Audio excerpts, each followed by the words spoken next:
నేనే మనసుని సెకండ్ పార్ట్‌లోకి వచ్చేసాం. ఫోర్త్ చాప్టర్ నా సమ్మేళనం. ఈ అధ్యాయం చాలా లోతైనది. ఎందుకంటే ఇందులో రచయిత చెప్తున్నది ఏంటంటే, మన మనస్సు అనేది ఒక భాగం కాదు. అది అనేక స్తరాలు, భావాలు, ఆలోచనలు, శక్తులతో తయారైన సంక్లిష్టమైన సమ్మేళనం. దీప్ త్రివేది గారు ఏం చెప్తారు అంటే, మనసు అనేది ఒక అద్భుతమైన మిశ్రమం. అది అనేక విరుద్ధమైన శక్తుల కలయిక. అంటే మనసులో ఒకవైపు ప్రేమ ఉంటుంది, మరోవైపు ద్వేషం ఉంటుంది. ఒకవైపు ధైర్యం ఉంటుంది, మరోవైపు భయం కూడా ఉంటుంది. ఇవన్నీ కలిసి మన మనసు అనే వ్యవస్థను నిర్మిస్తాయి. మనసు అనేది సృష్టి యొక్క ప్రతిరూపం. ప్రపంచం ఎలా అనేక శక్తుల సమ్మేళనమో, అలాగే మన మనసు కూడా భావాలు, ఆలోచనలు, జ్ఞాపకాలు, కలలు, భయాలు ఇవన్నీ కలిపి ఒక మానసిక విశ్వంని తయారు చేస్తుంది.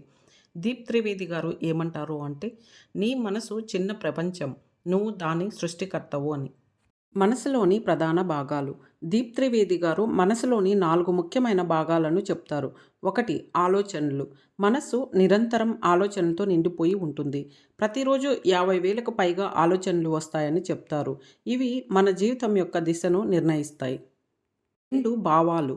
ప్రతి ఆలోచనకు అనుబంధంగా ఒక భావం ఉంటుంది. భావమే మనసుకి రంగు ఇస్తుంది. ఆనందం, భయం, కోపం, ప్రేమ. ఈ భావాలు మన అనుభవాలను మధురంగా లేదా బాధాకరంగా మారుస్తాయి. 3. సంస్కారాలు. మన గత అనుభవాలన్నీ మనసులో సంస్కారంగా నిలుస్తాయి. ఇవి మన ప్రవర్తన, నిర్ణయాలపై ప్రభావం చూపుతాయి. ఉదాహరణకు, చిన్నప్పుడు ఎవరైనా చెప్పిన మాట, నమ్మకం తర్వాత జీవితంలో మనం చేసే ప్రతి నిర్ణయాన్ని దాని ఆధారంగా తీసుకుంటాం. 4. అవగాహన. ఇది మనసులోని పవిత్రమైన భాగం. ఇది మనసు చేసే ప్రతి చర్యను గమనించే కాంతి.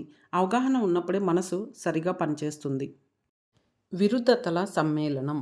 మనసులో విరుద్ధ భావాలు కలిసి ఉంటాయి. ప్రేమ, ద్వేషం, ధైర్యం, భయం, శాంతి, కలత, కరుణ, అహంకారం. దీప్ త్రివేది గారు అంటారు, మనసు విరుద్ధాలను సమన్వయం చేయగలిగితేనే అది సమతుల్యమవుతుంది అని. అంటే ఒక భావాన్ని అణచడం కాదు, దానిని అర్థం చేసుకోవాలి. అప్పుడు మనసు సమతుల స్థితిలో ఉంటుంది. మనసు మరియు శరీరం ఒకటే సమ్మేళనం. మనసు శరీరాన్ని నడిపించే మాస్టర్ సిస్టమ్. ఆలోచనలు శరీరంపై ప్రత్యక్ష ప్రభావం చూపుతాయి. ఉదాహరణకు, భయం వచ్చినప్పుడు గుండె వేగంగా కొట్టుకోవడం, సంతోషం వచ్చినప్పుడు ముఖం ప్రకాశించడం. ఇవి మనసు శరీరం మధ్య ఉన్న సంబంధానికి ఉదాహరణలు. దీప్ త్రివేది గారు ఏమంటారు అంటే, శరీరం అనేది మనసు యొక్క ప్రతిబింబం అని. మనసు సమతుల్యం. మనసు సమ్మేళనం క్రమంలోనే సుఖం ఉంటుంది. ఎప్పుడైనా ఒక భావం ఎక్కువైపోతే మనసు అస్థిరమవుతుంది. ఉదాహరణకు, కోపం ఎక్కువైతే ప్రేమ తగ్గుతుంది, భయం పెరిగితే ధైర్యం తగ్గుతుంది. పరిష్కారం: ధ్యానం, ఆత్మ పరిశీలన, కృతజ్ఞత. ఇవి మనసు సమతుల్యానికి మూలాలు. మనసు సమ్మేళనం తెలుసుకోవడమే జ్ఞానం. మనసు నిర్మాణం తెలుసుకున్నప్పుడు మనలో ఎప్పుడు ఏ భావం పనిచేస్తుందో గుర్తించగలం. అదే అవగాహన. అప్పుడు మనం మనసు ఆధీనంలో కాకుండా మనసు మన ఆధీనంలో ఉంటుంది. దీప్ త్రివేది గారు ఏం చెప్తారు అంటే, మనసు నీ స్నేహితుడు కూడా అవుతాడు, శత్రువు కూడా అవుతాడు. నీ అవగాహనే నిర్ణయిస్తుంది అని. కళ్ళు మూసుకోండి. మీ లోపల వచ్చే ఆలోచనలు, భావాలు గమనించండి. ఏది మంచి, ఏది చెడు అని తీర్పు ఇవ్వకండి. అవి అన్నీ మీ మనసు సమ్మేళనంలోని భాగాలే. అప్పుడు లోపల సమతుల్యం పుడుతుంది. 5th చాప్టర్ నా శక్తి కేంద్రాలు అనే అద్భుతమైన భాగాన్ని ఇప్పుడు చూద్దాం. ఇది ఐ యామ్ ద మైండ్ పుస్తకంలో చాలా ముఖ్యమైన అధ్యాయం. ఎందుకంటే దీప్ త్రివేది గారు ఇక్కడ మన మనసు శక్తి ఎలా ప్రవహిస్తుందో, యోగం, చక్రాలు, భావాలు వీటితో ఉన్న సంబంధాన్ని అద్భుతంగా వివరించారు. మనిషి శరీరంలో కేవలం మాంసం, రక్తం మాత్రమే కాదు, ఒక శక్తి ప్రవాహం కూడా ఉంటుంది. ఈ శక్తిని హిందూ తత్వం ప్రాణశక్తి అంటుంది. ఆ ప్రాణశక్తి మన శరీరంలో నిరంతరం ప్రవహిస్తూ మన మనసు స్థితిని ప్రభావితం చేస్తుంది. దీప్ త్రివేది గారు ఏమంటారు అంటే, మనసు శాంతి లేదా అశాంతి, మనసు బలహీనత లేదా ధైర్యం, ఇవన్నీ నీ శక్తి కేంద్రాల సమతుల్యత మీద ఆధారపడతాయి అని. శక్తి కేంద్రాలు అంటే ఏమిటి? యోగ శాస్త్రం ప్రకారం మన శరీరంలో 7 ప్రధాన చక్రాలు ఉంటాయి. ఇవి మన శరీరం మరియు మనసు మధ్య అనుసంధానం చేస్తాయి. ప్రతి చక్రం ఒక ప్రత్యేకమైన భావం, శక్తి, అవగాహనకు బాధ్యత వహిస్తుంది. మూలాధార చక్రం స్థానం వచ్చేసి వెన్ను కింద భాగం. అర్థం: భద్రత, స్థిరత్వం, నమ్మకం. ఈ చక్రం అసమతుల్యంగా ఉన్నప్పుడు భయం, అనిశ్చితి, ఆందోళన ఎక్కువగా వస్తాయి. ధ్యానం, స్థిరంగా కూర్చోవడం, భూమిని తాకడం వంటివి దీన్ని సమతుల్యం చేస్తాయి. అఫర్మేషన్ ఫర్ మూలాధార చక్రం. నేను సురక్షితుణ్ణి, ఈ భూమి నన్ను దైవమయంగా మద్దతిస్తుంది. 2. స్వాదిష్టాన చక్రం. స్థానం నాభి కింద భాగం. అర్థం భావాలు, సృజనాత్మకత, ఆనందం. మన భావాలను అణచినప్పుడు ఈ చక్రం అడ్డుపడుతుంది. కళ, సంగీతం, నృత్యం, సృజనాత్మకత, ఆలోచనలు దీన్ని తెరుస్తాయి. అఫర్మేషన్ ఫర్ స్వాదిష్టాన చక్ర. నేను నా భావాలను ప్రేమతో వ్యక్తం చేస్తాను. మణిపూరక చక్రం. స్థానం నాభి పైభాగం. అర్థం ఆత్మవిశ్వాసం, శక్తి, స్వతంత్రత. ఈ చక్రం బలహీనంగా ఉంటే మనలో నేను చేయలేను అనే భావన వస్తుంది. యోగా, సూర్య నమస్కారాలు, శ్వాస వ్యాయామం దీన్ని బలపరుస్తాయి. అఫర్మేషన్ ఫర్ మణిపూరక చక్ర. నేను శక్తివంతుణ్ణి, నా జీవితాన్ని నడిపించగలను. అనాహత చక్రం. స్థానం గుండె మధ్యలో ఉంటుంది. అర్థం ప్రేమ, క్షమ, కరుణ. ఈ చక్రం బలహీనంగా ఉన్నప్పుడు మనం అసహనం, అసూయ, ద్వేషంతో జీవిస్తాం. ప్రేమ, దయ, క్షమతో ఉండటం దీన్ని తెరుస్తుంది. అఫర్మేషన్ ఫర్ హార్ట్ చక్ర. నేను ప్రేమను, నా గుండె దయతో నిండి ఉంది. విశుద్ధ చక్రం. స్థానం గొంతు ప్రాంతం. అర్థం మాట, నిజాయితీ, వ్యక్తీకరణ. మన భావాలను దాచడం, అబద్ధాలు చెప్పడం దీన్ని అడ్డుకుంటుంది. స్వేచ్ఛగా మాట్లాడటం, సత్యం చెప్పడం దీన్ని శుభ్రం చేస్తుంది. అఫర్మేషన్ ఫర్ విశుద్ధ చక్రం.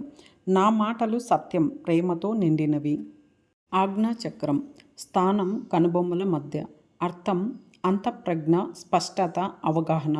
మనసు అశాంతిగా ఉంటే ఈ చక్రం అడ్డుపడుతుంది. ధ్యానం, నిశ్శబ్దం, గమనించడం దీన్ని బలపరుస్తాయి.